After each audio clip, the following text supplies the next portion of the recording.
Back in the late 1990s and early 2000s, the horror genre was in that weird phase of encapsulating what it truly wanted to be. What do you want? It's not that simple. What do you want? Hot off the heels of Scream, horror movies focused much more on teenage angst and lifestyle. You know, like I Know What You Did Last Summer, The Faculty, or even Final Destination. But there comes a time when some hidden gems make their way to the silver screen that branch off the beaten path with a more adult-themed tale dressed in psychological and mental horror. What if one day while you're living your everyday life, you're working your 9 to 5, and then you suddenly black out, only to wake up institutionalized and accused of committing a crime that you can't seem to remember? In 2003, director Mathieu Kassovitz gave us a true detective-style horror story way before Nick Pizzolatto's HBO series True Detective was even a thing. You also have A-lister and Oscar winner Halle Berry headlining as a psychologist turned psych-patient institutionalized trying to put the puzzle pieces together before she spends the rest of her existence in the loony bin. Today, we're going over the 2003 psychological banger, Gothika, and it just might be one of the best horror movies you never saw.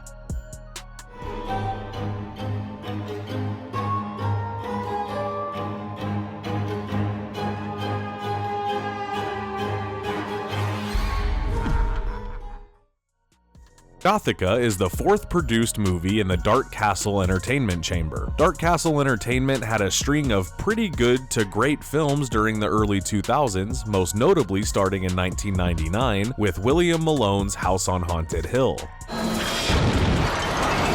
That movie had a blockbuster cast starring Bridget Wilson-Sampras, Jeffrey Rush, Famke Janssen, and Ali Larter. Then they followed Haunted Hill with Matthew Lillard and Tony Shalhoub's 13 Ghosts, which had effective scares and superb practical makeup effects. And lastly, their third outing was 2002's Ghost Ship, which had that amazing gore gag wires scene that still is revered till this day. Dark Castle's name is based off of 1950s horror director William Castle. The company wanted to recreate his old films theatrically. That plan soured and they started creating original IPs to distinguish themselves for variety in the Hollywood circuit. When you have some time to yourselves, please do watch some of Dark Castle's films, as they are great spooky movies that have great entertainment value, even if some of them are downright cheese and are willing to cast people like Paris Hilton as one of their stars. Yikes. This flick, however, deviated towards a more serious and darker tone from Haunted Hill, 13 Ghosts, and Ghost Ship, and that is a great thing. The movie starts off with psychiatrist Dr. Miranda Gray, who works as a psychologist at Woodward Penitentiary in Connecticut. She's happily married and seems to live life on the up and up, and she's committed and dedicated to her job helping patients. Life just seems grand for Miranda. That is until one night, driving home in the rain, she crashes her car by swerving away from a girl on a cold and wet, desolate road. When Miranda tries to help the girl in the middle of the road, the girl attacks her, and we are transitioned to Miranda waking up in a psychiatric cell where her colleague Pete, played by Iron Man himself Robert Downey Jr., acknowledges that she's been restrained for 3 days and she murdered her husband Doug, played by Charles S. Dutton. This starts our little journey where Miranda must pick up the pieces of this twisted puzzle and clear her name while staying clear of potential suspects who may have framed her in the process. However, is she telling the truth, or did she commit this atrocity and had a catatonic breaking point? Because in truth, everyone has a breaking point. It's really only a matter of when. Gothika has an impressive cast lineup that gives it a massive edge over Dark Castle's previous films. Star power is usually what's missing from the horror genre, but the movie landed its most prominent star in Halle Berry. Halle Berry 2 years earlier won the Best Actress Oscar for her role as Letitia Musgrove in Monsters Ball, already giving this some much needed appeal. Halle Berry took the role after becoming interested once she found out that her portrayal would be about a psychiatrist. Halle's own mother was a nurse in the psychiatric ward of a hospital, which gained her attention from the very start. Even if this film was critically panned, this was a great showing by Halle Berry's acting abilities, especially in a horror film. I mean, she displays multiple personalities when you're trying to decide if she's 3 sheets to the wind or perfectly stable and sound. It's just a great range and a far cry from her role in The Flintstones, and it helps elevate the film's scenes. You wouldn't want to put poor little old me out of work now, would you? You also have Robert Downey Jr. as Halle Berry's colleague and side fling, Dr. Pete Graham. Robert Downey Jr. displays the flip side to Halle's coin. Does he have sinister intentions underneath that calm and collected demeanor? Downey Jr. has great range to his arsenal, and rightfully so. During his time battling his personal demons of sex, drugs, and rock and roll,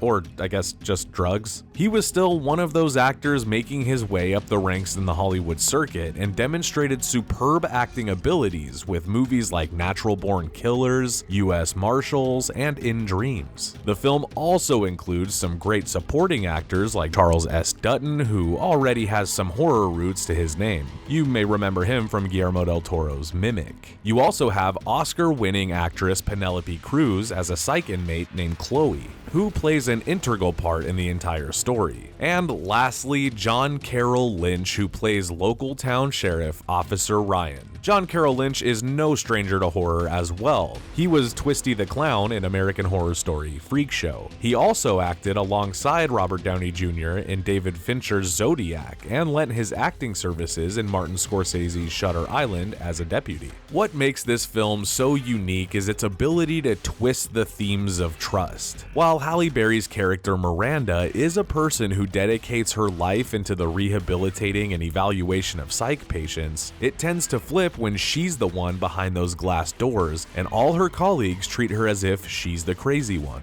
Miranda's colleague Pete respects her and has a flirtatious history with her at the start of the movie, only to treat her as nuts and delusional once she's admitted into the ward. The patient Chloe, played by Penelope Cruz, befriends Miranda even when Miranda evaluated her as crazy, but in truth, Chloe is in sound mind and judgment at times, especially when Miranda confronts her about being raped one night in her cell by an unknown man with satanic tattoos. This eventually leads Miranda to the real enemy. You also learn by the end of the movie that looks can be deceiving. The real people that you turn to trust and confide in may very well be the evil showing itself in plain sight right under your nose. Gothika has some great atmosphere for a horror psychological thriller. Hell, maybe some of the best I've seen in a horror movie since Carpenter's Halloween or The Ring. Effectiveness is the best medicine when it comes to watching a horror movie at night. You need to have those skin-crawling moments right when you least expect it, and that's done wonderfully through the lens of cinematographer Mathieu Kassovitz. The use of framing and pale blue and gray palette is like a cold and desolate lucid nightmare shown through the mind of an imprisoned and isolated murderer. Mathieu Kassovitz has a great visual palette, and it's no surprise that he delivered other beautiful looking films like Pi, Everything is Illuminated, Black Swan,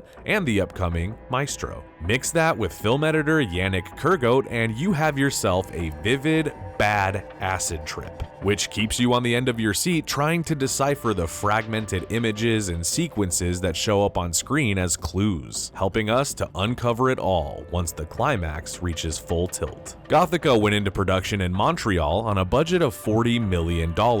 Crazy trivia regarding this production, check this out. It had to halt shooting due to Robert Downey Jr. breaking Halle Berry's arm accidentally when it came to throwing her around a little bit in a certain scene. My guess is it was this take right here.